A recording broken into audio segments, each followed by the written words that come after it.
오늘 말씀의 주제는 재림론 중에 제3절인 예수님은 어디로 재림하실 것이냐 하는 그런 말씀의 내용입니다. 성서에 보면 다시 오시는 주님은 바로 이스라엘로 오실 것이다, 이렇게 알고 있는 분들이 대다수의 성도들입니다. 그런 하나의 좀 성서적 의미가 있는데 그 내용을 한번 보도록 하겠습니다.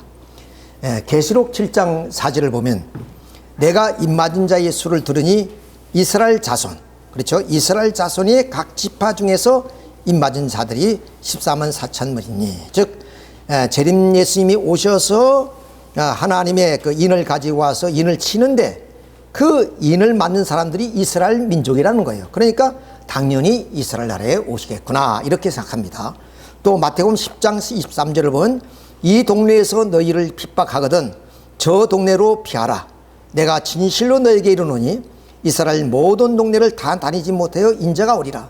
그러니까 주님이 다시 오실 때 이렇게 제자들과 함께 말씀을 나누면서 내가 금방 오는데 어느 정도로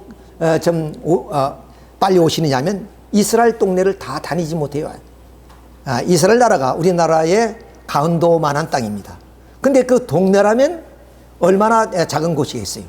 그러니까 하루도 아니고 몇 시간도 아닌 걸리는 그 거리를 두고 지금 말씀을 하시는 거예요. 그러니까 곧 온다는 그런 의미겠죠. 근데 역시 좀 이스라엘 동네를 다 다니지 못해서 온다는 말은 이스라엘 나라에 오시겠다, 이런 걸로 받아들일 수가 있습니다. 또 10장 27절에 보면은 인자가 아버지 영광으로 그 천사들과 함께 오리니 그때 각 사람들이 행한 대로 갚으리라. 진실로 너에게 이르노니 여기 섰는 사람 중에 죽기 전에 인자가 그 왕권을 가지고 오는 것을 볼지라. 그러니까 여기에 지금 제자들과 함께 말씀을 하시는데 이 제자들이 살아 생전에 내가 오겠다, 그러니까 이스라엘 나라로 오시는 것이 아니냐. 그래서 많은 성도들은 주님은 다시 이스라엘 나라로 오실 것이다, 이렇게 생각하는 분들이 많습니다. 자, 이것들이 오늘 이외에도 많은 성서의 증거들이 있습니다만은 이런 성서적 증거를 통해서 주님은 이스라엘 나라에 오신다고 이렇게 보고 있는 겁니다. 그런데 이게 마태복음 21장을 내용을 보면 완전히 생각이 달라집니다. 그 내용이 뭐냐면은 바로 어떤 주인이 있었는데 그 주인이 포도원을 잘 갖고 와가지고 그에게 좀 타국으로 여행을 갈 때 농부를 이게 맡겼습니다. 이 포도 농사를 잘 지어서 좀 풍요롭게 하고 그리고 싹도 충분히 나에게 돌려달라, 이렇게 부탁하고 여행을 갔습니다. 이제 가을이 돼서 추수 때가 되니까 그 주인은 종을 보내서 그 싹을 받으러 보냈던 겁니다. 그런데 이 농부가 변심을 했어요. 그래서 싹은 주기는커녕 좀 두들고 때리고 내쫓고 그랬습니다. 또 하나님께 이 주인은 다른 종을 또 보냅니다. 근데 그 종은 또시 죽이기까지도 하는 겁니다. 그러니까 이 주인의 마음은 내 아들을 보내면 이들이 좀 변심한 마음을 돌이켜서 충분히 나에게 싹을 주겠구나 생각하고 아들을 보내는데 그 아들마저도 죽였다고 그랬습니다. 자, 그러면 너희들은 다시 이 농장을 이 농부에게 맡기겠느냐 하신 말씀이에요. 20절의 말씀이 내용이. 그러니까 그 제자들이 하신 말씀이 때에 뭐냐면 싹을 정직하게 주는 농부에게 맡겨야 되는 것이 아닙니까? 그런 말씀이에요. 그 말이 옳다. 그러면서 여기에 주인은 누구를 가리키냐면은 바로 하나님을 말씀하는 거예요. 그리고 이 농장은 바로 하나님이 경영하는 그런 구원 섭리의 그런 좀 기업을 의미한다. 하나님이 구원 섭리를 펼치시는데 뭐냐면 기업으로 삼은 이 나라, 이스라엘 나라를 의미하는 것이다. 이 나라를 이스라엘 민족에게 맡겨서 그러면 하나님의 구원 섭리를 이루려고 하셨는데 바로 선지자들을 보내니까 선지자들을 돌로 쳐 죽이고 내쫓고 그랬단 말이에요.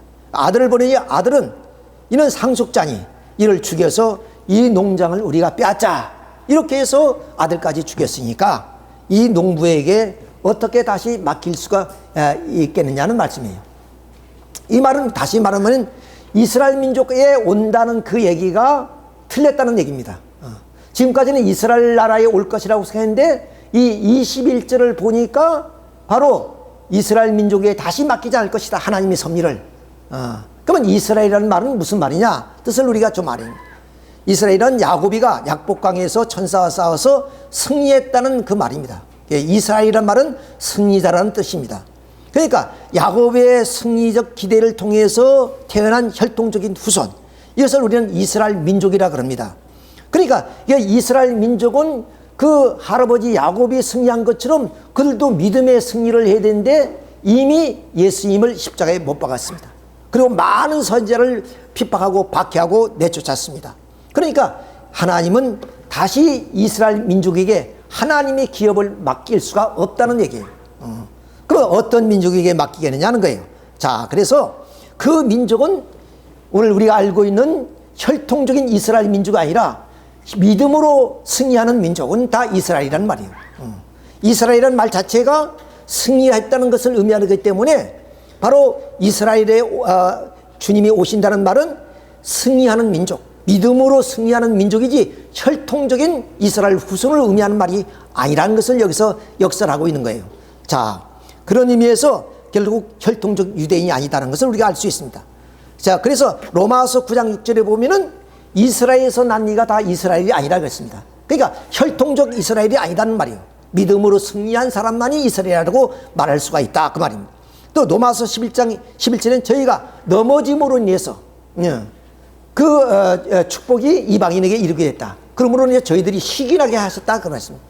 그러니까 다시 오시는 주님이 이방 어느 민족에게 오기 때문에 이스라엘 민족이 질투심이 나게 됐다. 그 말씀이 로마서 11장의 말씀입니다. 또 사도행전 13장에 보면은 그 바울과 바나바가 이런 얘기를 합니다.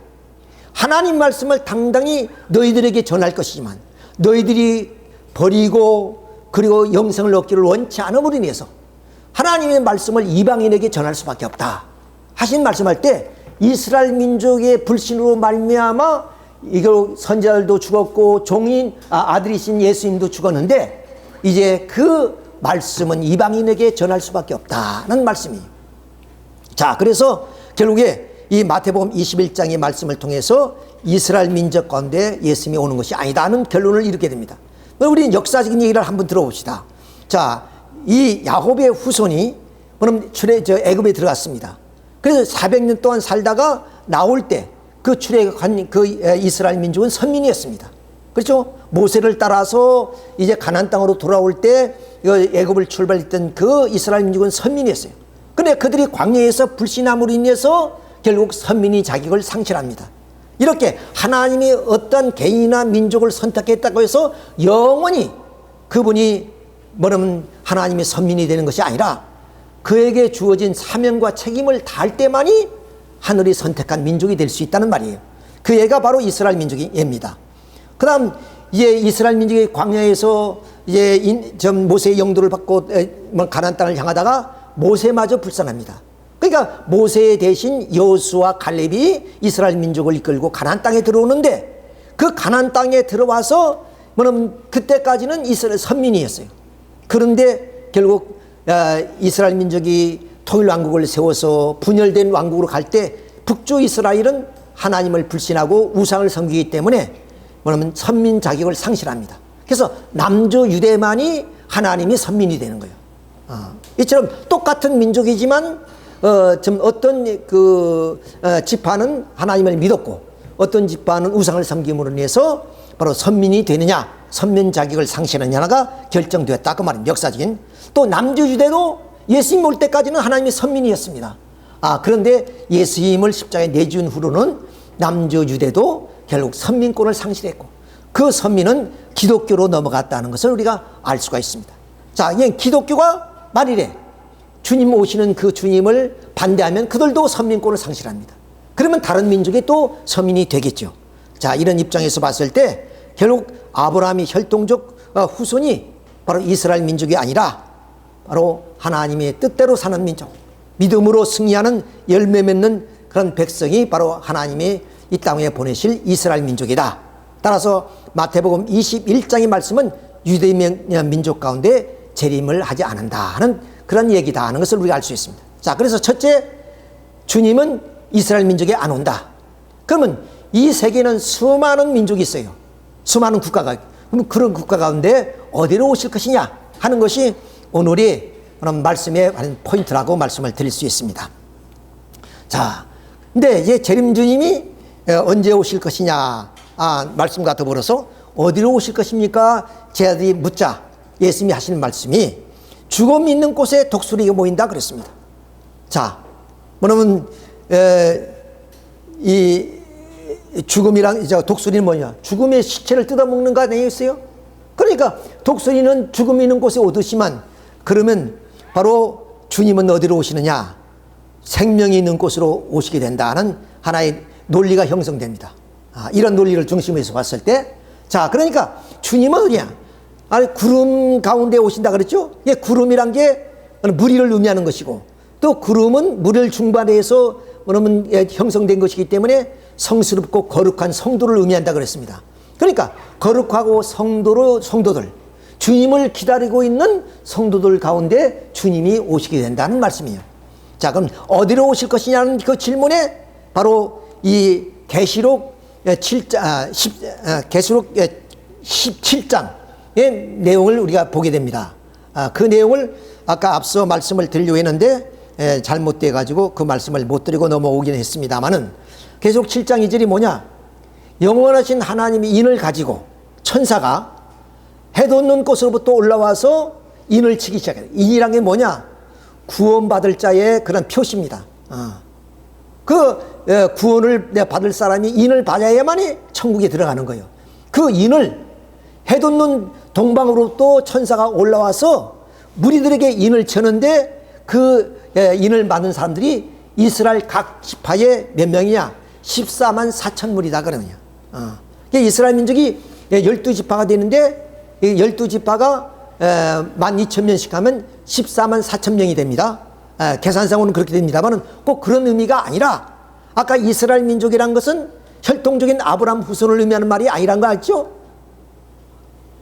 이스라엘은 말은 믿음으로 승리한 민족이라는 그 말입니다. 그러니까 이 해돋는 동방으로부터 천사가 올라서 하나님이 영원하신 인을 가지고 인을 치는데 이스라엘 민족의 각 지파에 14만 4천 무리게 그 인을 쳤다 그럽니다. 근데 그 이스라엘 민족이 아브라함이 혈통적인 후손이 아니라는 얘기예요.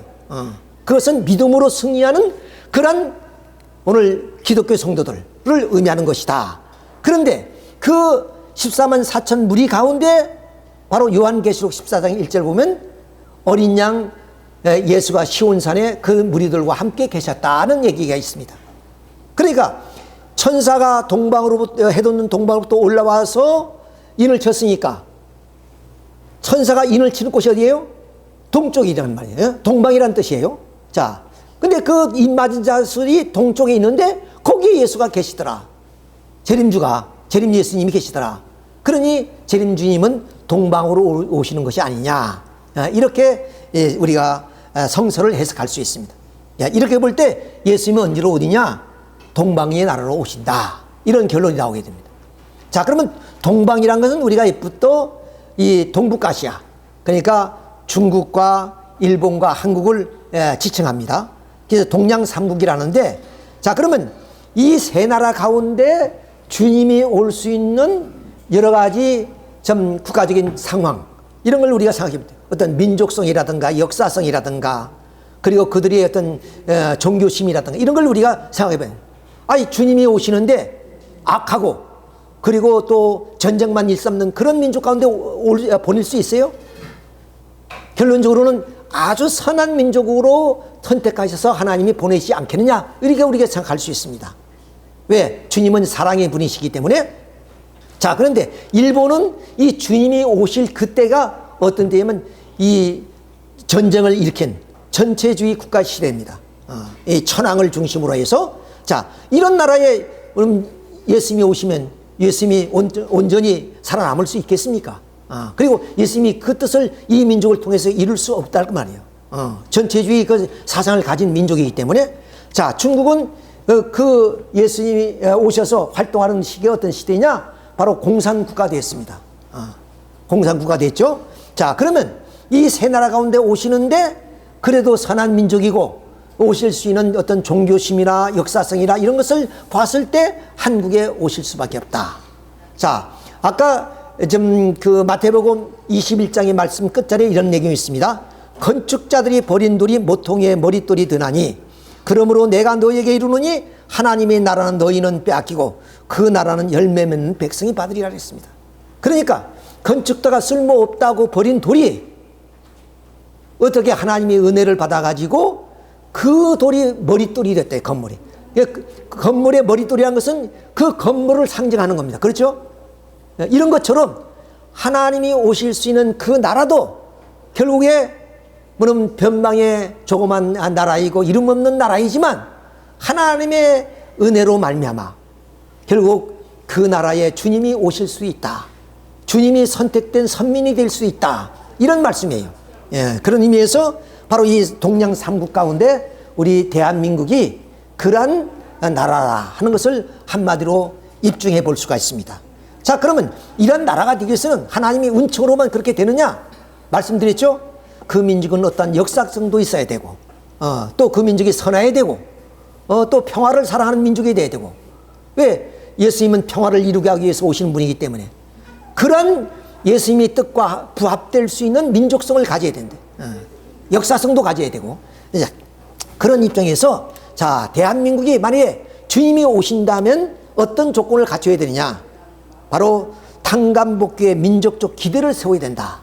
이 말은 무슨 말이냐면, 자, 대한민국에 메시아가 온다 하면은 그 메시아가 오는 대한민국은 반드시 40일 사탄 분립의 민족적 기대를 세워야 된다는 얘기입니다. 이 말이 뭐냐면, 저 아주 오래전 노아 때 홍수 심판을 했는데 40일 홍수 심판을 했어요. 그게 왜 홍수 심판을 했냐? 이 노아 시대 사람들이 음란에 빠지고 불량해지고 타락해서 뭐 선과 악을 분리할 수 없는 그런 혼돈의 시대였습니다. 그런 혼돈의 시대에 하나님은 노아에게 방주를 지으라 해서 홍수 심판을 하겠다. 그 말은 선악을 분립하겠다 그 말입니다. 방주에 들어온 사람은 하나님을 믿었기 때문에 선편에 있는 사람으로 그들을 구원해 주겠다는 겁니다. 그래서 120년 동안 지었으니까 굉장히 큰 배이겠죠. 그 배를 지어놓고 들어오라 해도 안 들어왔어요. 결국에 노아 가족만 들어가서 홍수 심판 이후에 모든 인류는 다 멸망했습니다. 이렇게 선과 악이 불변하는 그러한 기간을 하나님은 40일 40수를 두었습니다. 40수. 우리도 예를 들어서 부모님이 돌아가시면 49제 하죠. 그 49제나 40이나 같은 의미를 가지고 있어요. 예수님도 물론 오순절날, 그러니까 지금 그 오순절날 불이 혀같이 갈라져서 성령의 역사가 이루어지는 것도 이렇게 40수를 물론 분별해서 일어납니다. 이렇게 40수라는 것은 선과 악을 분립하는, 물론 선악을 분립하는 사탄 분립 그런 기간이에요. 그러니까 이 나라에 주님이 오신다면 모든 세계가 다 타락한 세계고 뭐는 사탄이 주관하는 세계인데 하나님이 독생자가 올 수 있는 선악이 분별되어야 된단 말이야. 그 분별 기간이 있었느냐? 자, 예를 들어서 우리 그 예를 한번 들어보도록 하겠습니다. 제일 이스라엘 민족엔 아브라함의 혈통적 후손은 어떻겠습니까? 바로 애굽에 들어가서 바로 400년 동안 고역살이 했어요. 그 말은 뭐냐? 아브라함이 상정언제 실수했기 때문에 사탄이 침범했으니까 그것을 후손들을 통해서 사탄을 분립하는 기간이 400년이에요. 자, 제2이스라엘 민족인 기독교 성도는 어떻습니까? 예수님을 십자가에 못 박은 죄로 말미암아 사탄이가 들어갔어요. 이것을 분립하는 기간이 로마 400년 기간이에요. 그러면 예수님이 다시 오시는 그 나라는 제3이스라엘 민족이라 그래요. 그럼 제3이스라엘 민족이 한국이라면 한국도 40일 사탄 분립 기대가 있었는데 그것이 일제치하 40년이에요. 물론 우리는 35년이라지만 1905년 한일 합방을 통해서 우리 외교권을 다 빼앗겼습니다. 그때부터 우리는 일제치하의 감시와 그리고 주권을 상실한 채 살아야만 했습니다. 자, 그런 의미에서 바로 이 40년이라고 우리가 얘기할 수 있어요. 그래서 우리는 일제치하 40년을 통해서 사탄 분립 기대를 세웠기 때문에 이 나라에 주님이 오실 수 있는 첫째 조건이 성립되는 겁니다. 그렇죠? 자, 그 다음 두 번째, 이 나라는 하나님이 일선이자 동시에 사탄이 일선이자. 그러면 하나님이 사랑하면 그만큼 사탄이도 미련이 있는 거예요. 그렇잖아요. 그러니까 하늘편이 뭐냐면 하나님이 사랑한다면 사탄은 그 시기 질투에서 그렇게 좀 미련을 둘 수밖에 없어요. 에덴 동산에서 하나님이 아담과 헤와를 사랑하시니까 천사는 그런 그 질투심에 의해서 헤와를 타락시켰단 말이죠. 자, 이런 것처럼 이게 최종적으로 이 땅 위에 하나님이 독생자 좀 재림 그리스도가 이 땅 위에 오시는데 사탄이가 가만히 있겠습니까? 시기 질투하고 되도록이면 올 수 없도록 그렇게 막겠죠. 자, 이런 입장에서 사탄이 일선이자 하나님이 일선이다. 아담과 헤와가 타락함으로 인해서 선악의 모체가 됐죠. 그 선악의 모체를 그의 아들 가인과 아벨로 갈랐습니다. 이렇게 해서 확대된 것이 세계의 오늘 민주화 공산, 또 뭐 인본주의와 신본주의, 유물론과 유심론, 이렇게 우리가 분리를 할 수 있어요. 사상적으로나 또는 문화적으로나 모든 것이 이렇게 분립되어 나옵니다. 모든 건 다 그렇죠. 오늘 우리나라 국내에서도 오늘 좌파니 또는 보수니 뭐 이런 것도 전부 다 이런 하나의 분립 과정이라고 우리가 볼 수가 있습니다. 자, 그런데 이 가인은 가인형 인생관이 있고 아벨형 인생관이 있어요. 가인이라는 사람은 자기가 지향하는 하나의 목적이 세 개가 있을 거 아니에요. 아벨이라는 사람은 또 아벨의 그 지향하는 목적이 세 개를 추구한단 말이에요. 그렇게 해서 나온 것이 뭐냐?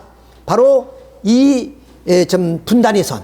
그 분단의 선이 어떻게 보면 생명과 사망의 선이요, 악과 선의 선이요, 증오와 사랑의 선이요, 슬픔과 기쁨의 선이요, 불행과 행복의 그런 선이 바로 우리나라 같으면 38선이요. 또 선과 악의 분립점이다. 이렇게 우리가 볼 수가 있는 거예요. 자, 그래서 가인형 인생과는 가인형 하나의 세계를 만들었어요. 그것이 공산주의예요. 아인형 인생과는 아벨형 그런 국가를 만들었으니 그것이 민주주의입니다. 그래서 지구를 한 바퀴 돌고 와서 어디서 그것이 부딪혔냐면 바로 우리 한반도에서 부딪히는 거예요. 한반도에 38선이 그어진 것이 우연히 그어진 것이 아니란 말이에요. 예를 들어서 해방이 되자 소련군 차샤고프를 이끄는 북한군이 북한에 주둔하고, 그리고 하지중장이 이끄는 미군이 남한에 주둔해서 남북이 분단됐다. 이렇게 역사가들은 평하지만 그것이 아니에요. 그 이전에 어떤 원인이 있었다. 그것이 하나님이 이 땅을 사랑하기 때문에 사탄도 이 땅을 뺏길 수 없다. 그래서 사탄도 일선이자 하나님이 일선이 돼서 결국 38선이 그어지게 되었다. 그 말입니다. 자, 그러니까 이 38선은 결국 충돌하는 선이죠. 마찰하는 선이죠. 그러니까 종교, 경제, 사상, 역사가 충돌하는 자리야. 그 모든 것이 지금까지 20세기 다 통일이 되는데 한반도는 통일이 안 돼. 그건 왜냐? 사상적으로, 문화적으로, 또한 섭리적으로 통일이 돼야 한반도가 통일되는 거예요. 다시 다른 말로 하면 한반도가 통일돼야 모든 사상, 문화, 그리고 정치, 역사가 다 통일되는 그런 입장이 있는 것이 한반도다. 왜 그러냐? 하나님이 사랑하기 때문에. 사탄이도 뺏길 수 없다. 사탄이 일선이자 하나님이 일선이다. 이런 의미에서 우리 분단을 우리가 설명해 볼 수가 있습니다. 자, 그래서 이 38선은 어디야? 몸과 마음의 선이요. 또한 물질과 정신, 무신과 유신, 유물론과 관념론의 그런 분단선이다. 그래서 그것이 가인형 인생관, 아벨형 인생관. 가인형 인생관은 결국에 공산주의를 낳아서 북한에 정조하게 됐고, 또한 아벨적 인생관은 민주주의를 통해서 오늘 남한의 민주정치가 세워지게 됐다. 이렇게 보는 겁니다. 자, 이렇게 해서 이 나라는 반드시 두 번째 조건이 뭐냐? 하나님이 일선이자 사탄이 일선이 된 나라여야 된다. 자, 중국이 그랬습니까? 일본이 그랬습니까? 아니죠. 한반도에 주님이 올 수 있는 조건을 두 번째 갖추었다. 이렇게 보는 겁니다. 세 번째, 이 나라는 하나님의 심정의 대상이 되어야 된다. 우리 그러잖아요. 친구도 뭐 잘난 친구도 있고, 그리고 부자 친구도 있고 있지만 마음이 통할 때 그리움이 있고 만나고 싶고, 그리고 같이 영화도 구경하고 그렇죠. 부부간도 그렇지만은 또 우리 친구 간에는 더욱더 그렇습니다. 그런 것처럼 하나님이 이 땅에 당신이 독생자를 보내는데 그냥 보내고 싶지도 않은 그런 나라에 보내겠습니까? 정말로 내 아들을 보내면, 그리스도 주님을 보내면 이 민족이 정말로 내 독생자를 사랑하겠지. 이런 마음이 있는 나라에 보내지 않겠어요? 자, 그래서 심정이 대상이 된다. 왜 하나님은 어떤 분이시냐 하면은 창조할 때 얼마나 기뻤어요. 여러분 아들, 딸 낳아서 아들, 딸 키울 때 얼마나 기쁩니까? 그냥 똥 오줌 싸도 다 그것이 기뻐요. 불평불만하는 어머니가 어디 있어요? 이렇게 하나님도 아담과 헤아를 창조하시고 얼마나 기쁜지 보냐. 그러니까 생육하고 번식하여 만물을 주관하라고 축복해 주었어요. 그것은 뭐냐면 하나님은 덩실덩실 춤을 추고 싶은 거예요. 얼마나 기쁘겠어요. 이 땅에 최초의 인류가 탄생했으니까. 그런데 아담과 헤아가 타락했단 말이에요. 하나님을 불신했다는 거예요. 그러니까 그 배신의 마음, 불신의 그런 그 상처가 얼마나 크게, 그 상처는 슬픔과 눈물로 나오는 거예요. 그런데 하나님께서는 사랑의 하나님이시기 때문에 그들을 버리지 못하시고 결국에 다시 그들을 구원 섭리하는 복귀의 로정을 걸어야 돼. 그 복귀의 로정은 험난한 길이야. 만약 예를 들어서 자식이 싸우는 집단이라든가 조폭의 집단에 들어가서 매일 그런 사건만 일으킨다면 부모 마음이 어떻게 했어요?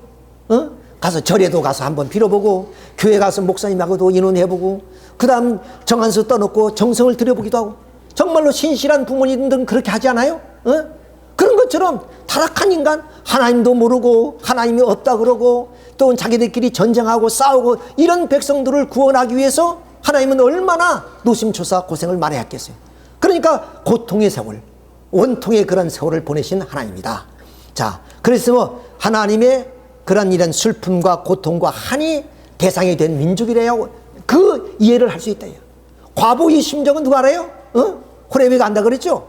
그렇게 홀로 살아봐야 그 아픔도 있고 외로움도 다 느낄 수 있기 때문에 그렇게 해서 심정이 통하는 것처럼 하나님이 이렇게 슬프고 고통스러운 분이기 또 원통하신 분이기 때문에 그러한 역사적으로 한과 슬픔과 고통을 느껴본 민족이 아니고서는 그 하나님의 심정을 헤아릴 수 없어. 그리고 하나님의 보내신 독생자를 받아줄 수가 없단 말이야. 자, 그런 입장에서 우리가 역사를 보자 말이죠. 자, 이러한 슬픔과 고통을 나눌 수 있었던 민족이 제일 이스라엘 민족의 유대 민족이었어요. 그러니까 만민 가운데 바로 이스라엘 민족을 선민으로 택해서 너희는 나의 백성이 되고 나는 너희 하나님이 될 것이다.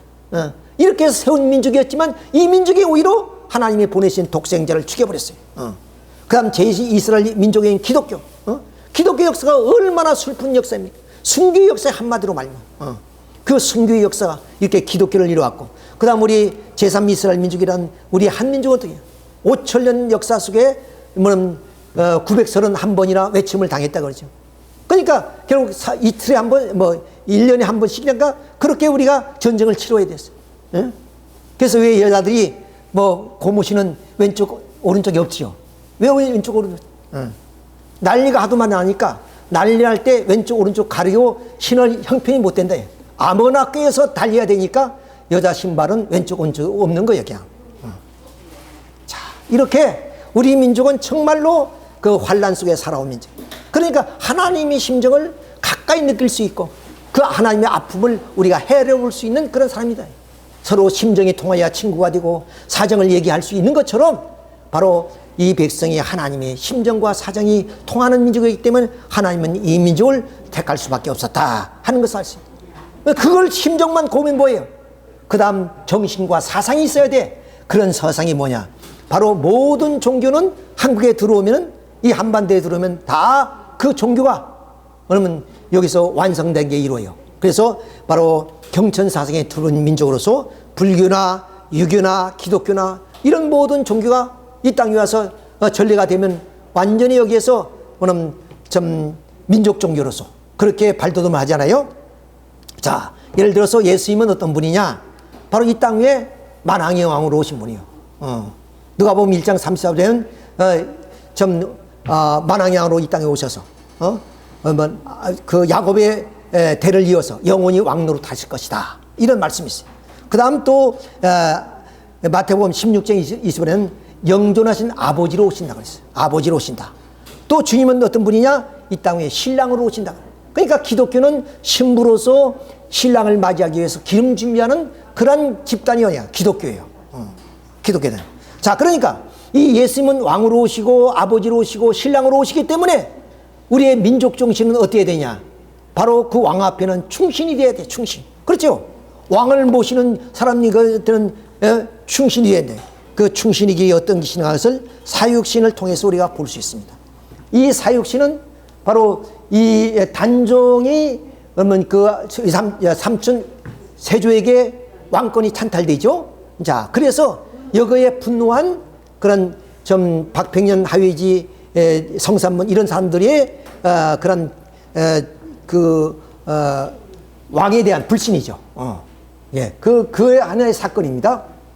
그래서 우리 조선 역사의 어떤 그 의의 표상으로서 남겨지는 사람들을 우리는 사육신이다 이렇게 표현합니다. 자, 그 대표적인 이름이 성산문이요 박평입니다. 이 사람은 얼마나 좀 인재들이냐면은 그 세조가 정말로 죽이기가 아까운 사람들이에요. 그래서 이 사람들에게 묻습니다. 이 사람들이 끝까지 자기를 왕이라고 얘기를 안 해요. 대군이라고 그래요. 대군. 대군이라고 할 뿐, 그러면 상감이라고 얘기를 안 해요. 그러니까 이 두 분에게 얘기합니다. 너희들이 이제 좀 죽을 몸인데 만일에 너희들이 변심을 해서 나에게 왕이라고 한번 불러준다면 난 너희들 죽이지 않겠다. 그렇지만 이분들은 그냥 불사이군. 우리에게는 임금 한 분이지 두 임금이 없습니다. 그 임금이 누구예요? 단종이죠. 우리는 단종을 임금으로 모시지 당신은 대군에 불과합니다. 이렇게 해서 결국 죽음을 선택한 사람이에요. 이런 충신이 되어야 된다고 말이에요. 다시 오시는 그 주님은 왕으로 오시는데 우리 목숨이 10개라도 바칠 수 있는 그런 각오를 가진 충신의 마음을 가지고 모셔야 될 분이 누구냐? 예수 그리스도다. 우리 다시 오시는 재림 그리스도다 그 말입니다. 자, 그래서 충의가를 한번 물읍시다. 이 몸이 죽어서 무엇이 될 거 아니 복례산 제일봉에 낙낙장송 되었다가 백설이 망공곤할 때에 독야 청청하리라. 남들은 다 권력에 편승해서 부귀와 영어를 누리지만은 이 성산문은 의를 위해서 자기의 목숨 하나 바치는 것 아깝게 생각하지 마세요. 이건 자기 목숨 하나만 바치는 것이 아니라 삼족이 멸하고 거열령이라는 게 뭐야? 사지를 찍어서 죽이는 거예요. 그 거열령을 당함에도 불구하고 결국 왕이라고 부르지 않습니다. 나에게는 불사이군 한 임금밖에 없습니다. 그 말이에요. 그런 우리가 되어야 된다. 그런 우리 그리스도 주님이 오시게 되면 우리는 그렇게 모셔야 될 것이 오늘 기독 성도들이다 하는 것을 가르쳐 줍니다. 박평년이십니다. 까마귀 눈비 맞아 힘뜻 김노매라 야광명월이 밤인들러 오더리야. 임양한 일편단심 변할 줄 말이야. 우리 초창기에 우리 통일교 식구들은 정몽주 시를 노래로 불렀어요. 100번 고쳐두고 님을 향한 마음 변치 않겠다. 근데 요새 걸려와서 아니 100번 아니라 한 번이라도 변하지 않고 좀 굳은 성죽의 절개를 가진 우리 선배들이 있다면 참 좋겠어요. 어제 그저께 어젠가요? 눈물겨운 메시지를 받았습니다. 그 눈물겨운 메시지가 선배님들이 이럴 수 있습니까? 선배님들이 이렇게 변질될 수 있느냐는 그런 내용이었어요. 뭐냐면 그 까마득한 후배가 최고의 그 원로 선배들에게 질타하는 내용이 뭐냐? 우리가 이 통일교를 염려하고 오늘 우리가 독생교를 염려해야 될 그런 이유가 무엇입니까? 우리 선배들이 살아계신데 그 선배들은 침묵으로 일관했고 모르는 뜻이 또는 어떻게 보면 일조를 하는지도 모릅니다. 이당님을 광야로 내치고 있는데 일조를 했는지도 모릅니다. 그런 데 대한 하나의 질타의 내용. 그 메시지를 보고 나는 울었습니다. 야, 오늘 우리 식구들 가운데도 어린 식구들에게 우리에게 기댈 수 있는 희망이 있구나. 그런 충절이 지금도 남아있구나. 원로 선비들은 이미 충절이란 건 다 사라지고 까맣게 다 잊어버렸어요. 그건 옛날 얘기로 다 흘러가 버렸습니다. 그런데 지금도 우리 어린 식구들에게는 그런 충절의 의로움이 있구나 하는 것을 느꼈습니다. 박평님도 그렇습니다. 자, 이렇게 해서 거열령을 죽여요. 사지를 찍어 죽이는 겁니다. 삼족은 멸하죠. 삼족이 뭐예요? 자기의 일족, 그리고 처가, 또 외가. 이 삼족이 멸한 거예요. 얼마나 무서운 죄입니까? 거기에도 결국 살려준다고 해도 나는 불사이군. 나에게는 단종이란 임금 하나뿐이었습니다. 당신은 나의 임금이 아닙니다. 오직 대군일 뿐입니다. 자, 이런 절개를 가져야 된다는 믿음. 기독교로에서의 오시는 주님은 일국의 왕이 아니에요. 만우주의, 만천하의 이 땅의 평화의 왕, 만왕의 왕으로 오신 분이란 말이에요. 그런 분을 위해서는 우리 목숨이 100개라도 바칠 수 있어야 돼. 그런 충절이 없이는 그런 분을 우리는 맞이할 수도 없고 모실 수 없다는 그런 얘기예요.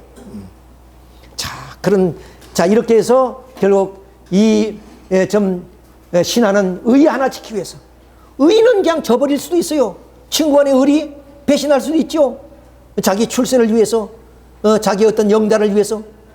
근데 이 의 하나를 지키기 위해서 어디냐? 성산은 박평은 하위지. 이게 이런 사육신은 자기의 목숨을 바치고 삼족을 멸했어요. 얼마나 의가 중요하다는 것을 우리는 조선 역사를 통해서 봤기 때문에 이것이 일국의 왕이에요. 일국의 왕. 조그마한 조선 한반도의 조그만 일국의 왕을 위해서 이렇게 죽어갔단 말이에요. 그런데 우리가 바라는 그 왕은 어떤 왕입니까? 바로 이 천주사적인 그런 하나의 섭리의 왕, 그리고 평화의 왕, 만왕의 왕이에요. 그 왕을 위해서 우리는 목숨을 바칠 수 있는 의를 가져야 되는, 이것이 우리의 신앙입니다. 의가 없으면 그 신앙도 없는 거예요. 자, 그래서 우리는 그 부모한테 뭡니까? 아버지로 왔죠. 왕이지만 아버지로 오신다 그랬죠. 신랑으로 오신다 그랬죠. 그럼 어디 있어? 부자유친이라고 했어요. 그것은 천륜이다. 이게 천륜. 응? 의란 것은 일륜이지만, 일륜을 지키기 위해서 의가 있는 것이지만, 이 부자유친은, 치는 뭐예요? 그것은 천륜이다. 천륜은 저버릴 수 없는 거예요. 그렇잖아요. 부모가 어떻게 자식을 버릴 수 있어? 애매가 어떻게 자식을 버릴 수 있느냐고요. 불효자는 어느 시대도 있었습니다. 윤리사회인 조선시대도 불효자는 있었어요. 그러나 어미가 자식을 버리는 일은 없어요. 오늘 우리 통일가에 그런 현상이 벌어지고 있지 않아요? 어째서 어미가 자식을 버릴 수 있어요? 자식을 위해서는 100번 양보하고 100번 용서하고 100번 그냥 어떤 어려움이 있더라도 품을 들고 노력하는 것이 어미의 마음입니다.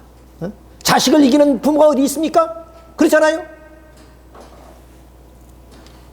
자, 이것이 참 임금을 향한 신하가 가는 하나의 길이다 하는 것을 우리가 알아야 됩니다. 그래서 결국 불사이군, 충신은 불사이군의 마음을 가져야 한다. 두 임금을 섬길 수는 없어요.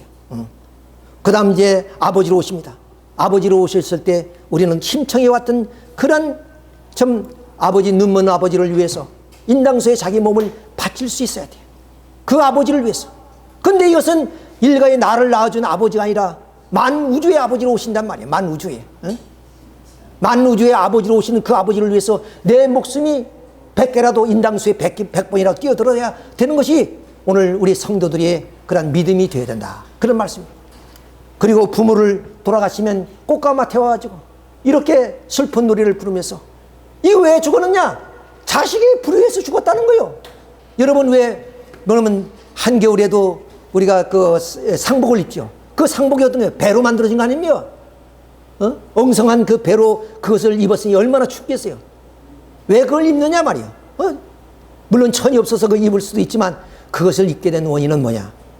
부모가 돌아가신 것은 자식이 불효 때문에 돌아갔다는 거예요. 그 불효를 실 길이 없어서 가시는 길 마지막이라도 그 좀 효가 싶은 마음에서 그렇게 상복을 그렇게 입었어요. 그렇게. 그래서 심지어는 심효살에 3년 하잖아요. 심효살. 산에 가도 오두막을 지어가지고 3년 동안 내재로 말미암아 부모님이 돌아가셨으니 이 죄를 실 길이 없습니다. 용서해 주시라고 이렇게 심호살이를 한다면, 그래서 해마다 또 제사를 모셔. 부모님 지상에 계실 때 잘 모시지 못해서 그야말로 좀 귀하게 쌀 한 줌만 있으면 제삿날을 기다리면서 그걸 모았다가 제삿밥에 올렸지 않았어요? 이것이 우리 민족의 우리, 이것이 또한 효자라는 그런 모습이 상해요. 효자는 이래야 된다. 효자는. 그래서 아버님 말씀에 사랑은 주고 또 잊어버리는 것이 사랑이다. 부모 마음이 그러듯이 자식의 마음도 그렇게, 그것이 효의 길이다. 이렇게 이제 말씀을 이제 하시는 거예요. 자, 여기서 이제 또 우리 이제 열려라는 것이죠. 우리 그리스도는 신랑으로 오시니까 신부가 되죠. 그러니까 신랑이 신랑으로 오시니까 신부는 어떤 자세입니까? 춘향이 같은 절기를 지켜요. 춘향이 같은 절기를. 변사또가 숙청을 들라 그러니까 나는 수절을 해야 됩니다. 나에게는 남편이 있습니다. 두 남편. 불경이부라고 해요. 불경이부다. 불사이군이라는 것처럼 남편을 섬기는 것은 불경이부. 나는 나에게는 두 임금이, 두 신부가, 신랑이 없습니다. 나는 오직 나의 지아비는 한 분입니다. 불경이부의 그런 심정을 가지고 이 변사또 앞에 뭐냐면 춘향이가 무릎을 꿇었습니다. 그래서 곤장을 맞는 거예요. 예, 곤장을 맞을 때 어떻게 맞습니까? 첫째 곤장을 때리니까 춘향이가 뭐라냐면 일편단심 굳은 마음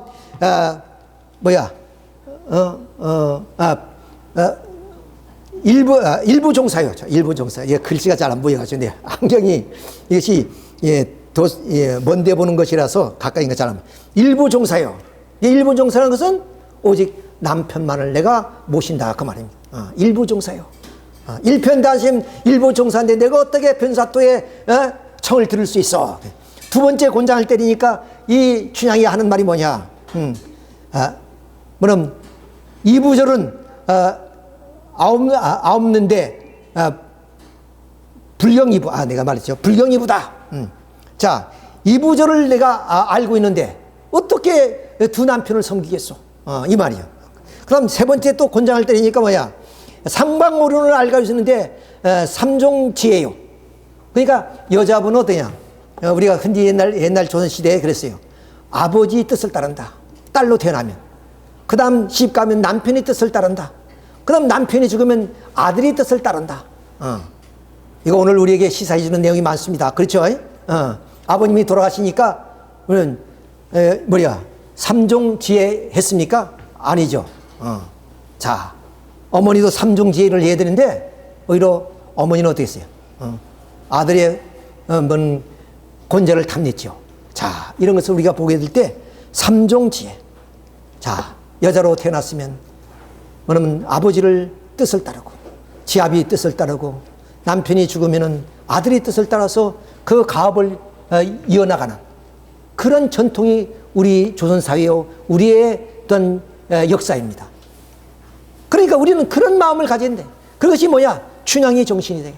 춘향의 이도령을 향하는 마음 변하지 않고. 자, 이런 나라의 좀 신부가 되고 그리고 신랑을 모셔야 될 사람이 누구냐? 그것이 오늘 우리 기독교인들이다 하는 것을 알아야 됩니다. 이 기독교의 정신이 뭐냐? 바로 유교가 가르쳐주는 그 정신이에요. 유교와 기독교가 다른 것이 없다 말이에요. 유교에서 이렇게 철저하게 조선 500년 역사를 통해서 우리 민족을 훈련시켰기 때문에 우리 민족 앞에 주님이 오실 수밖에 없어. 왜? 물론 신하로서 상검을 왕을 모실 수 있고 효자로서 물론 부모를 모실 수 있고 연료로서 물론 신랑을 모실 수 있는 그런 민족적인 정신이 깃들어 있기 때문에 그렇다. 자, 그래서 이제 우리는 이런 민족 정신과 충효율 사상과 그리고 배달 민족의 그런 정신과 시의 사상을 통해서 우리는 이렇게 예수님을 다시 오시는 예수님을 믿을 수 있는 민족의 정신과 역사성을 가지고 있기 때문에 주님은 이 땅에 오시게 되는 것이다. 그러면 그 민족에 쓰는 언어는 세계가 이 민족을 통해서 통일될 것이니까 그 민족은 어떤 민족이 되게 됐어요? 그것은 뭐냐면 훌륭한 언어를 쓸 수 있어야 돼. 말을. 우리는 저 말 한마디에 뭐냐면 천냥빚도 갚는다 그러죠. 말 한마디에. 그러니까 좋은 언어, 훌륭한 언어를 우리가 가지고 있다는 것은 그만큼 그 민족이 정신적으로나 문화적으로 훌륭한 민족이라는 것을 의미하는 것이다. 우리는 한글이란 창제 글을 가지고 있어요. 다른 글은 다 뭐냐면 어떻게 이게 전수돼서 발음을 통해서 만들어진 그런 글들이요. 우리는 창제글이라. 자, 그래서 그 언어는 1678개 냈어요. 우리 인류 사회에. 그런 가운데 창제글은 딱 한글밖에 없어요. 그리고 풍부한 형용사를 가지고 있기 때문에 어떤 말도 다 표현할 수 있는 그런 하나의 언어다. 그래서 이게 펄벅여사는 우리 14자 자음과 10자의 몸을 가지고 소리를 다 만들어낼 수 있다 그랬습니다. 그리고 영국의 문학가 존 맨은 한글은 모든 언어가 꿈꾸는 최고의 그런 알파벳이에요. 그러니까 어떤 글도 어떤 말도 다 살 수 있는 그것이 바로 이 한글이다. 훈민정음은 바로 유네스코에서 세계문화유산으로 등재되어 있죠. 그만큼 또 외국인들이 우리 한글을 보면 너무나 아름답다는 거예요. 그 글씨가 이렇게 네모나게 착착착착 이렇게 좀 어떤 이런 그림을 그린 것처럼 그런 면을 보면서 참 아름다운 글이다. 이렇게 표현한 걸 제가 들은 적이 있습니다만은 이렇게 아름다운 글입니다. 그리고 우리 민족은 아까 말씀드린 931번이라고 외침을 당했지만은 한 번도 역사 속에 침략해 보지 않은 나라다. 그런 아주 우수한 민족, 그리고 선을 지향하는 민족, 이런 것을 우리가 들 수 있습니다. 그렇기 때문에 바로 하나님은 이 민족구에 뭐냐면 그리스도 독생자를 보낼 수밖에 없다. 이런 것을 우리가 세 가지로 나눠봤지요. 그러면 어째 40일 사탄 분립기대, 그리고 어떤 성각의 교차점, 그리고 심정의 대상, 이런 걸 통해서 동양 삼국 가운데 이 한반도에 주님이 오시게 됐다. 이렇게 봤습니다. 근데 언제 오느냐? 이미 지난 시간에 말씀을 드렸죠. 1960년대를 기점으로 해서 메시아 선포가 이루어진다니까 지금으로부터 60년이 넘었죠. 60년 전에 이미 메시아가 이 땅에 왔다 하는 소식이 전해진 겁니다. 자, 우리 예술성을 봅시다. 이렇게 좀 석고람이라든가 또한 이런 예술이라든가 또 신라의 금관이라든가 또는 우리 그 고려시대 청자상감 매조 중문 매벽이라는 게 있죠. 이것이 보물 903호입니다. 그리고 오늘 우리의 주거 환경, 또 우리의 이상, 이런 것들이 세계 사람들의 매혹을 끌 만큼 그렇게 아름다운 그런 문화와 정신을 가지고 있는 민족이다. 그리고 우리 애국가도 보면 어느 애국가에도 없는 하나님이 보호하사 마르고 닳도록, 어느 정도 백두산이 마르고 닳도록, 동해물이 마르고 백두산이 마르고 닳도록 우리나라를 사랑한다. 영원히 이 나라를 사랑해 주겠다. 당신이 사랑하는 그런 독생자를 보낸 나라가 어디 있어요? 그냥 사랑하다 말겠습니까? 영원히 사랑하겠다. 이것이 우리가 부르는 애국가의 내용입니다. 왜 그랬을까? 한번 봅시다. 미국은 물론 그 돈에 동전이든 그 다음에 지폐든 간에 In God we trust. 우리는 하나님을 믿습니다. 물론 이 나라 자체가 바로 청교인들이 세운 나라예요. 신앙의 자유를 찾아서 와서 이 나라를 세운 나라이기 때문에, 청기도 정신에 있어 세워진 나라이기 때문에 대통령이 당선돼도 오른손에 성서를 얹히고 우리가 좀 선사하지요. 그리고 국회가 열 때도 그리고 성서를 읽고 국회를 좀 개원하지요. 이런 것들이 뭐냐? 바로 하나님을 사랑하는 민족이기 때문에 유례없는 세계의 초강대국이 되었다 하는 것을 우리가 알 수 있습니다. 또 이스라엘 민족이 고난의 역사를 가진 민족이었지만 결국 예수님을 십자가에 못 박은 그런 나라이기도 하지만 그 민족의 명맥을 이어놓을 수 있는 것은 무엇이냐? 바로 쇠마 이스라엘은 말이에요. 나는 또 그것을 내 손목에 메어 기호로 삼고 내 미간에 붙여서 표로 삼고 내 집의 문설주의 바깥문에 그걸 기록하시라. 이 말은 무슨 말이냐 하면은 쇠마 이스라엘아 내 말을 믿으라 그럽니다. 너희는 오직 한 분 하나님을 기억하고 하나님 말씀을 따르라. 앉으나 서나, 그리고 너의 자녀에게 열심히 가르치고, 그리고 항상 이것을 묵상하고 그것을 내 마음에 두어서 이마에다 그것을 누간에다 붙이고 또 손목에다 표로 삼고 나갈 때는 문설주에다 쇠마 이스라엘을 걸고 다녀라. 이렇게 하나님 여호와를 뭐냐면 섬기라는 그런 말씀. 그래서 이스라엘 민족이 그 어려운 환경 속에서도 우리보다 홀등히 잘 사는 나라가 되었어요. 그렇게. 그럼 우리나라가 어땠습니까? 바로 지금은 그렇지만 매주 월요일이면 우리가 조리를 하죠. 조리할 때 애국가를 부르고 그렇게 했어요. 마르고 닳도록 하나님이 보아사. 이렇게 했더니 하나님이 바로 우리가 좀 30년 만에 이 나라가 좀 전쟁의 화마에서 30년 만에 초강대 부국이 됐지 않습니까? 뭐 인구도 작고 국토도 분단되어 있고 여러 가지 모든 여건이 어느 지하 자원도 없는 그런 민족이 세계적인 경제 대국을 이뤘다는 것은 꿈 같은 얘기. 하나님의 축복이 없이는 이루어질 수 없는 그러한 민족이라는 것을 보여주고 있는 것입니다. 자, 태극기를 봅시다. 그냥 빨간 걸 하나 딱 달하면 일본처럼, 그 다음 뭐 러시아나 독일 같이 이렇게 선만 빨간 거, 파란 거, 뭐 노란 거 이렇게 긋는 것이 아니라 정신이 깃들어야 돼. 건공감리, 모든 이 만물의 조화와 어떤 상생의 그런 원리가 건공감리입니다. 이것이 출발이 64쾌인데 좀 어려운 얘기지만 그것을 가장 축소해서 8쾌에서 더 축소하면 4쾌나. 그것이 건공감리. 그 건공감리의 뜻이 뭐냐? 하늘과 땅, 그리고 또한 해와 달, 그것을 의미합니다. 그 다음 또 봄과 여름, 가을, 겨울, 사계절을 의미하죠. 그 다음 동서남북을, 사방성을 말하죠. 그 다음 또 뭐야? 인해지. 여기에 인위의 지혜가 있습니다. 우리의 본성의 마음, 우리 본성의 마음이 사랑하는 마음, 불쌍히 여기는 마음, 양보하는 마음, 그리고 좀 차별두지 않은 마음, 이런 마음들이 우리 민족 가운데 있다. 이게 유교 사상이에요. 자, 이런 것이 이 태국계에 다 기록되어 있어요. 이 태국계. 이 태국은 뭡니까? 이건 우주의 중심을 말하잖아요. 우주의 중심이 뭐냐? 음과 양으로 되어 있다. 우리 원리에서는 음과 양이 이전에 성상과 형상, 그 성상과 형상이 다시 뭐냐면 음과 양으로 이렇게 되지만, 그럼 원리를 모르신 우리 입장에서 이 태국기는 우주의 근본은 음과 양이다. 그러니까 인격적으로 무슨 얘기를 못해요. 왜? 거기에 마음과 몸이란 인격적 부분이 빼졌기 때문에. 즉 남자와 여자다. 이런 정도만 표현한 거예요. 거기에 마음과 몸이 있어야 인격적인 부분을 설명할 수 있어요. 그래서 동양 철학은 인격적 부분은 없지만은 우주의 근원, 우주의 근원을 밝히고 있다는 데 의미가 있어요. 근데 우리 통일론리는 여기에다 인격적 부분을 심으니까 돼야. 우주의 근원 되시는 분은 누구예요? 하나님이요. 그 하나님은 인격적인 분이구나. 이렇게 설명이 되어지는 거예요. 그렇죠? 자, 근데 이런 하나의 나라는 모든 종적인, 지금까지 아담부터 지금까지 역사, 이런 모든 역사를 통해서 이루어진 문명, 그 문명이 종적으로 내려왔잖아요. 이런 횡적으로, 그러면 모두 함께 나눌 수 있는 최고의 문명의 사회를 만들어 나가게 된다. 그것은 말하면 종교와 과학을 통해서 이 땅 위에 정신 문명과 물질 문명이 동양과 서양이 하나로 흡수되고 통일되어지는 곳, 또는 해양 문화와 대륙 문명이 하나로 합쳐지는 곳, 그것이 한반도 대한민국이다.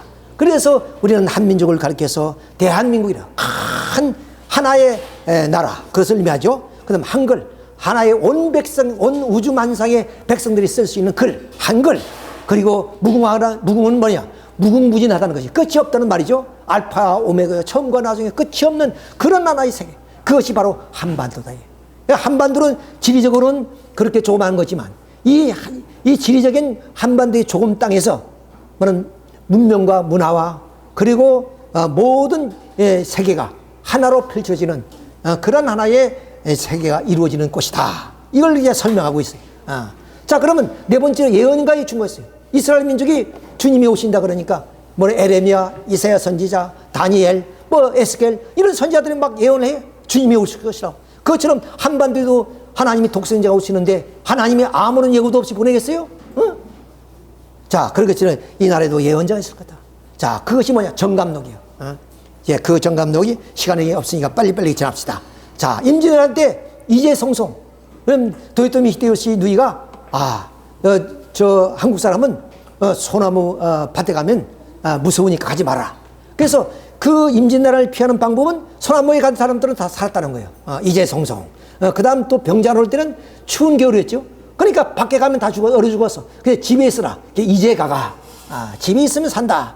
이거 예언한 거예요. 이미 임진왜란 병자로는 일어나기 전에 다 이 예언서란 말이에요. 이것이. 그 다음 6.25 때는 이제 팔금산. 이게 팔금산이 없어. 지도를 펼쳐보니까. 그런데 여덟팔자가 뭐예요? 여덟팔자는 위에 부자죠. 그러니까 가마부자가 위에다 여덟팔자가 있는 거 아니에요. 부산에 가면 산다. 부산에 공산주의가 전 국토가 피비린하게 다 점령했지만 부산만은 한 발짝도 못 들여놨어요. 왜? 유엔군이 낙동강 전선을 일으켜서 딱 지켜줬단 말이에요. 자, 부산에 가면 산다. 그래. 그 다음 이제 재림주님은 오실 때 어디냐? 이제 전전 도하지. 전전이란 것은 궁금하니까 대전이다. 이러지만 그것이 아니라 주님은 말씀을 가지고 오신 분이니까 말씀 언변의 열십자죠. 그러니까 초림주. 그 다음 두 번째 재림주. 재림주님의 말씀 밑에 가면 산다. 재림주님의 축복을 받으면 산다. 그 말씀이에요. 그리고 이것이 우리의 정신적인 그런 예언서, 정감록이다. 이렇게 말씀드리죠. 또 각 종교의 도주들은 다 한국에 재림한다 그랬어요. 그리고 또 세계 석학들의 예언들도 그렇습니다. 예를 들어 아놀드 토인비가 구할 수 있는 고등 종교 사상은 동양에서 기대된다. 우리나라로 얘기했지만 동양이라고 말했어요. 게오르기 신부죠. 24시를 쓰신 분. 나는 막연하게 빛은 동방에서라고 했는데 한국에 와보니 빛은 한국에서.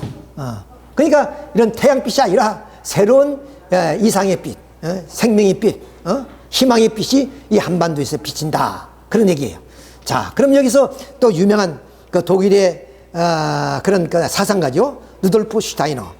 인류 문명의 대전환계는 새 문명, 새 삶의 여운형을 제시하는 성배 민족이 반드시 나타나는 법이다. 그 민족은 개인적으로나 집단적으로 탁월한 영성을 지녔으나 외세의 침략과 내부의 폭정으로 끊임없이 억압당해온 과정에서 삶과 세계에 대한 생특적인 꿈과 이상을 내상처럼 안으로 간직하고 있는 민족이다.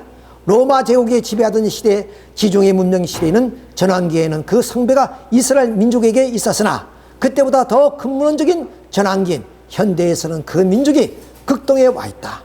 그 이상은 나도 모른다. 이제 그 민족을 찾아라.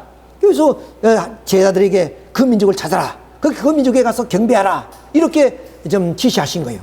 근데 그 제자가 누구냐면 나카시 이하로라는 사람. 이 사람이 일본 사람인데 이 사람이 그거 이제 추승의 말을 듣고 동양에 있다니까 동양을 찾아냈어요. 그래서 혹시 자기 민족이 아닌가 생각해 봤다는 거예요. 성배 민족이 있다는 것이다. 로마 시대는 이스라엘 민족이었는데 현대에는 새로운 성배 민족이 동아시아에서 나온다는 이 민족은 굉장히 영적인 민족이지만 오랫동안 고난을 받고 그 고난 속에서 잉태된 새 세계에 대한 꿈을 가진 민족이라는 것이다. 가만히 생각해 보니까 일본 민족은 아니다. 일본 민족은 침략하기 때문에 아니다. 동학을 읽다 보니까 바로 이 한민족이다 하는 것을 깨달았다는 거예요. 그 한민족이 바로 성배입니다. 성배란 것은 예수님이 제자들에게 오늘 술잔을 하나씩 나눠줬지요. 내 피와 내 살이다 하는 것처럼 바로 이 성배란 것은 바로 하나님이 축복받을 수 있는 민족, 그것을 의미하는 말이다 하는 것을 알 수가 있습니다. 그 다음 이제 타고르죠. 타고르인데 이분은 있었던 당시에 일본은 왔다 갔지만 한국에 오지 못했습니다. 동아일보 기자가 이번에 일본에 가서 동경에서 만나서 한국에 오실 것을 권유했지만 오실 수 없으니까 시 두 편을 적어줬어요. 그 두 편 가운데 한 편이 동방의 등불이라는 그런 시입니다. 자, 많이들 읽고 있으니까 간략하게 좀 읽고 넘어가겠습니다. 일찍이 아시아의 황금시계 빛났던 등불이 하나인 코리아. 그 등불 다시 한번 켜지는 날에 너는 동방의 밝은 빛이 되리라. 마음에 두림이 없고 머리는 높이 쳐들린 꽃, 지식은 자유스럽고 적절한 담백으로 세계가 조각조각 갈라지지 않은 꽃, 진실이 기쁨 속에 말씀이 쏟아나는 꽃, 끊임없는 노력의 완성을 향해 펼쳐지는 꽃, 지상의 맑은 물은 흐름이 굳어진 습관이 모래의 벌판에 일지 않은 꽃, 무한히 펼쳐나가는 생각과 행동으로 우리의 마음이 인도되는 곳, 그러한 자유의 천국으로 내 마음이 조 코리아여 깨어났어. 참 타고르도 마음의 고향이 조의 한국이다 하는 것을 느끼고 가신 것 같아요. 자, 이러한 예언가들의 예언을 보더라도 이 민족 가운데 바로 하나님의 독생자 그리스도 우리 참부모님이 오신다 하는 것을 알 수 있습니다. 이제 마지막으로 문명의 발달사를 봅시다. 자, 우리는 디그리스 유프라테스강, 나일강 문명, 그리고 인더스강 문명, 황하 문명 이렇게 좀 하천 문명이 있죠. 이런 하천 문명은 결국 좀 나일강 문명, 유프라테스강 문명은 어디로 왔습니까? 지중해로 들어갔지요. 그래서 로마를 만들었습니다. 그 다음 그것이 다시 대상으로 가서 대영제국을 만들었죠. 그리고 그것이 다 태평양으로 오는 거예요. 이렇게 지구를 한 바퀴 돌고 돌아옵니다. 그럼 대륙 문명은 어떻습니까? 그것은 바로 이렇게 반도 로마를 중심으로 해서, 그러니까 그 중동의 지역의 그 대륙을 중심으로 해서 그렇게 문명이 지중해를 건너서 로마로 가서 로마를 찬란하게 꽃피웠고, 그 다음 것이 이베리아 반도, 스페인, 포르투갈에 잠시 그런 문명을 형성해서 그것이 다시 대상을 건너서 대영제국으로 만들었습니다. 그 대영제국이 다시 대상을 건너서 미국의 대륙문명으로 이뤘고, 그 대륙문명은 다시 태평양을 건너서 도소문명으로 이룬 것이 일본이다. 그 도소문명은 다시 해양문명과 대륙문명이 연결되어야 될 곳이 바로 한반도이기 때문에 로마처럼 20세기에 한반도가 꽃을 피우는 그런 시대가 온다.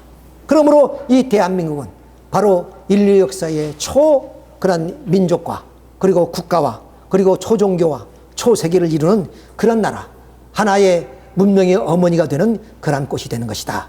이곳에 주님이 오셨다 하는 것을, 그 주님은 바로 우리가 모시는 문선명 참 아버님인 것을 우리는 잘 알고 있습니다. 박수로 한번 다시 한번 뜨겁게 환영하도록 하겠습니다. 참 아버님 감사합니다. 이것으로서 오늘 주님은 어디로 오시느냐 하는 말씀을 마치도록 하겠습니다. 여러분 수고하셨습니다.